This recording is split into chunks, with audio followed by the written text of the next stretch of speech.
بسم الله والصلاة والسلام على رسول الله. السلام عليكم متابعي بكام سبور وين ما كنتم. الترجي الرياضي التونسي يتعادل سلبا أمام الملعب المالي على أرضية ملعب رادس.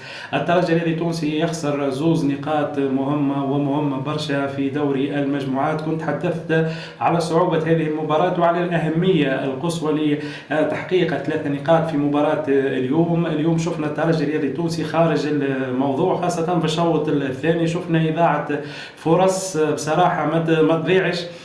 فرص تجيك فرصه واثنين وثلاثه واربعه وما تسجل حتى كره منهم. هنا نقاط استفهام كبيره ومن نجم نلوموا كان اللاعبين. شوط اول بكل صراحه الترجي الرياضي التونسي معناه عمل مردود جيد، خلق اكثر من فرصه، ضغط على الملعب المالي اللي بالمناسبه هذا فريق ممتاز جدا بدنيا، كان جاهز وحاضر عكس التوقعات. قلنا انه الفريق هذا ما زالت ما بداتش البطوله في مالي، يوصل لساق المباريات، ولكنه اليوم فاجأ الجميع بالمردود المتميز، التنظيم الدفاعي وخاصة الحضور البدني للفريق هذا، عكس الترجي الرياضي التونسي اللي شفناه في الشوط الثاني تقريبا انهار بدنيا، انعدمت الحلول، خلينا نطيشوا في كرة، الخطوط تبعدت على بعضها، شفنا يعني تغييرات زادة غير مفهومة وغير ما فيهاش حتى تفسير بكل صراحة. يكون عندك تقريبا من احسن اللاعبين في الشوط الاول كسيل ابو عالية تخرجوا في الشوط الثاني، ما عندك حتى واحد يضرب مليح الكرات ثابته.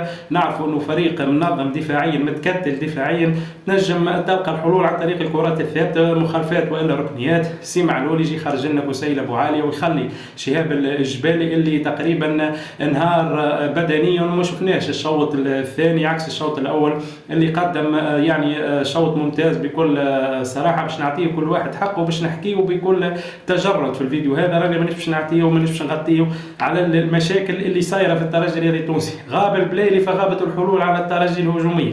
نحكيه على فريق اسمه الترجي الرياضي التونسي، تضرب لك لاعب في قيمه البلايلي، نعرفوا انه اللاعب هذا صعيب برشا انك تعوضه، ولكن لازمك تخدم ولازمك تتاقلم على الوضع اللي عندك وتلقى الحلول. صحيح ما فماش برشا خيارات عند ماهر الكنزاري، ولكن اليوم كنا نتصرفوا خير في المباراه، وكنا نتصرفوا مع مجريات المباراه بطريقه احسن من اللي شفناها اليوم. فلوريان دانو نقطه استفهام بصراحه لهذا المهاجم. اليوم شفنا مهاجم الغائب الحاضر، شفنا مهاجم تجيك فرصه بالطريقه هذيك تسجلها. عبد الرحمن كوناتي رغم انه ما نجموش نلوموا عليه برشا في المركز اللي لعب، ولكن زاد جاته كره نتاع بونط ونتاع الكو بالنسبه للترجي الرياضي التونسي في المباراه هذه، ضيعها بطريقه غريبه جدا. حسام تقارن تقديمه لمردود غزيل احسن لاعب تقريبا في الترجي الرياضي التونسي، ولكنه ينقص الفينيش، والمشكله هذه قاعده متواصله مع حسام تقا، يخلق التفوق العددي، يتمركز جيدا حاضر بدنيا، ولكن الفينيش ما عندوش، وهذه حاجه لازم يخدم عليها برشا ويطور من المستوى والاداء نتاعو اذا حب يوصل لبعيد، واذا حب يطور روحه لازم يخدم قدام المرمى ولازم يكون حاسم بكل صراحه. شفنا تغييرات كما قلنا، دخول اشرف الجبري، اللاعب هذا تحدثنا عليه وتكلمنا، راك تلعب في الترجي، راهو الترجي الرياضي التونسي مش كما الفرق الاخرى، راك في الترجي لازمك تخدم ليل ونهار، لازمك تستغل الربع الفرصه اللي يعطيها لك المدرب باش تسجل وباش تعاون زملائك. اليوم شفنا لاعب غير موجود بكل صراحه، عكس الموسم الفارط اللي كان مهاجم يسجل وحاسم. الموسم هذا شفنا الشبح نتاع اشرف الجبري، وهذه مشكله اللاعب التونسي، ما ينجمش يعني يستمر في الاداء الجيد وما ينجمش يطور من روحه. وهنا ما ينجم يلوم كان نفسه، لانه بصراحه شفنا اللاعب هذا خذا فرصه واثنين وثلاثه ولكنه خارج الموضوع. نفس الشيء فلوريان دانو، ما حبيناش نتكلموا على المهاجم هذا وما حبيناش نشككوا، رغم انه فما بوادر نتاع انه اللاعب هذا بصراحه نقولها بكل تحفظ ماهوش في قيمه الترجي الرياضي التونسي. يمكن برشا منكم باش يتكلموا ويلوموني ولا وكيفاش تتكلم هكا بالطريقه هذه، ولكن صراحه نشوفوا في حاجات ماهيش مناسبه، ونشوفوا في اداء ماهوش نتاع مهاجم اللي استنيناه عندنا سنين. وفرنا كل شيء، يعني كل شيء تقريبا كان ماشي صحيح. اللاعب سجل في البطولة وكانت عنده انطلاقة جيدة، ولكن في المباريات الكبرى والمباريات الحاسمة، في مباراة كما اليوم نستحقوا الإضافة متاع لاعب أجنبي ومتاع مهاجم خاصة. اليوم شفنا أداء باهت من المهاجم فلوريا دانو، عديد النقاط للمراجعة. كما قلت له ماهر الكنزاري على تصرفه في الشوط الثاني، تقريبا كان قارنوا بين الشوط الأول والشوط الثاني، هزيت فريق وحطيت فريق آخر، وكأنه الملعب المالي هو المعني بالنتيجة، وكأنه الترجي الرياضي التونسي يلعب خارج رادس، يحب يحافظ على نقطة. صحيح اللاعبين حاولوا يسجلوا، حاولوا يكونوا يعني يحققوا 3 نقاط، ولكن البدن ما جاوبش. فما استنزاف كبير للطاقة البدنية للاعبي الترجي الرياضي التونسي، ريتم عالي صحيح، ولكن نعاود نقولها راكم تلعبوا في الترجي الرياضي التونسي، واي واحد قبل ما يجي للترجي يعرف روحه على قدر، لانه بالاداء هذا وبالمستوى هذا وبالمنافسه الكبيره السناف، وفي مسابقه هي الاقوى منذ سنوات، نحكيو على رابطه الابطال ونحكيو على عديد الفرق الحاضره والجاهزه واللي يعني خدمت برشا وطورت من المستوى نتاعها والاداء نتاعها باش يعني تظفر باللقب هذا وباش تمشي لبعيد في مسابقه دوري ابطال افريقيا.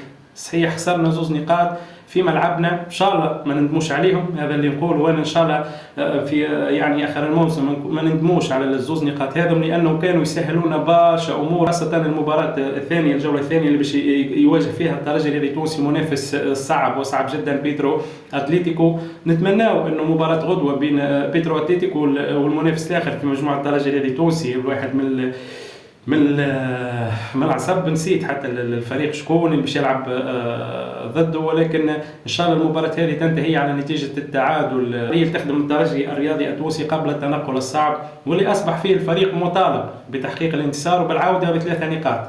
هذا ما فيهاش حتى كلام، وفما حتى حل بالمستوى اللي عملوه اللاعبين اليوم وبالاداء الكارثي اللي شفناه وبتعامل ماهر الكنزاري. نعاود نقولها مره اخرى، والله لاني نتحامل عليه المدرب هذا ومانيش نتبع في التيار والموجه نتاع الجماهير اللي تطالب باقاله الكنزاري، ولكن كي نشوفوا كما قلنا تعاملوا مع مجريات المباراه، تنجم تقول لي ما عندوش حلول على البنك.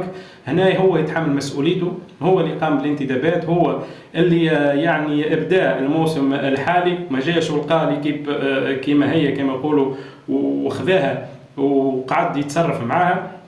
ولكن اليوم شفنا سوء تعامل، والنقطة اللي نقطة تحول المباراة هي خروج كسيلة بوعلي. بكل صراحة كنت تنجم تصبر عليه أكثر، كنت تنجم تخرج شهاب الجبالي، كنت تنجم تحط شهاب الجبالي على الجهة اليمنى ويدخل كوناتيه في الوسط وتخلي كسيلة بوعلي، كنت تعمل أي موضوع آخر إلا أنك تخرج كسيلة بوعلي، خاصة في التوقيت هذاك. هنا ماهر الكنزاري واللاعبين هم اللي يتحملوا مسؤوليتهم بطبيعة الحال، فما فرص سهلة وما تضيعش، وضاعت بطريقه ما نجم نقول عليها كان مهزله بكل صراحه. ولكن الترجي الرياضي التونسي يعاني، الديربي 0-0، مباراه وديه 0-0، واليوم 0-0. يعجز هجوم الترجي على التسجيل بغياب يوسف البلالي، وهنا حاجه خطيره برشا اذا باش نوقفوا على يوسف البلالي، واذا فريق اسمه الترجي الرياضي التونسي باش يقف على يوسف البلالي وعلى لاعب. هنا ما نجموا كان نقولوا الترجي الرياضي التونسي في وضع خايب برشا، اذا باش معناها باش نكونوا بالمستوى هذا وبالاداء هذا وبانعدام الحلول الهجوميه خاصه. هنا بصراحه مشكله كبيره. الحمد لله كما 2 مباريات فقط باش يلعبهم الترجي الرياضي التونسي قبل الراحه المطوله. نعرفوا انه فما تقريبا 2 شهر راحه اللي باش يحضر فيهم يوسف المساكني ان شاء الله، وباش يكون جاهز في الشطر الثاني من البطوله، وكذلك رابطه الابطال الافريقيه. ولكن هنا زاد الاطار الفني والاداره خاصه لازمهم يخدموا ويحاولوا يفكروا في انتداب في قيمه يوسف البلالي، في معوض في قيمه يوسف البلالي. تنجم تقول لي ما نلقاوش على الاقل كيف البلالي ولا اقل شويه، وما ينجم يعطيك حلول على الجهه اليسرى لهجوم الترجي الرياضي التونسي. عموما مباراة مخيبة للأمال. عموما جماهير الترجي الرياضي التونسي ما تنجم تكون كان غاضبة ومن حقها بصراحة، لأنه 3 نقاط ضاعت بحرام بلغة الكرة، لأنه كنا نجم ونعمل مخير وكنا نتحصلوا على 3 نقاط رغم الأداء الباهت، رغم التراجع البدني، ورغم المشاكل التكتيكية والفنية اللي يعاني منها الترجي الرياضي التونسي. مباراة ثانية في الجولة القادمة، هي الأسبوع القادم، ما عندكش برشا وقت باش تحضر، ولكن ما نرضاو كما 3 نقاط. وهذه حاجه صعبتوها على رواحكم. نحكي على اللاعبين والاطار الفني، لازمكم ترجعوا ب3 نقاط اللي يعني باش ما ندخلوش في دوامه خايبه. خسرنا 2 نقاط، ان شاء الله الماتش الجاي اللاعبين والاطار الفني يكونوا شاعرين بالمسؤوليه نتاعهم ويرجعونا ب3 نقاط.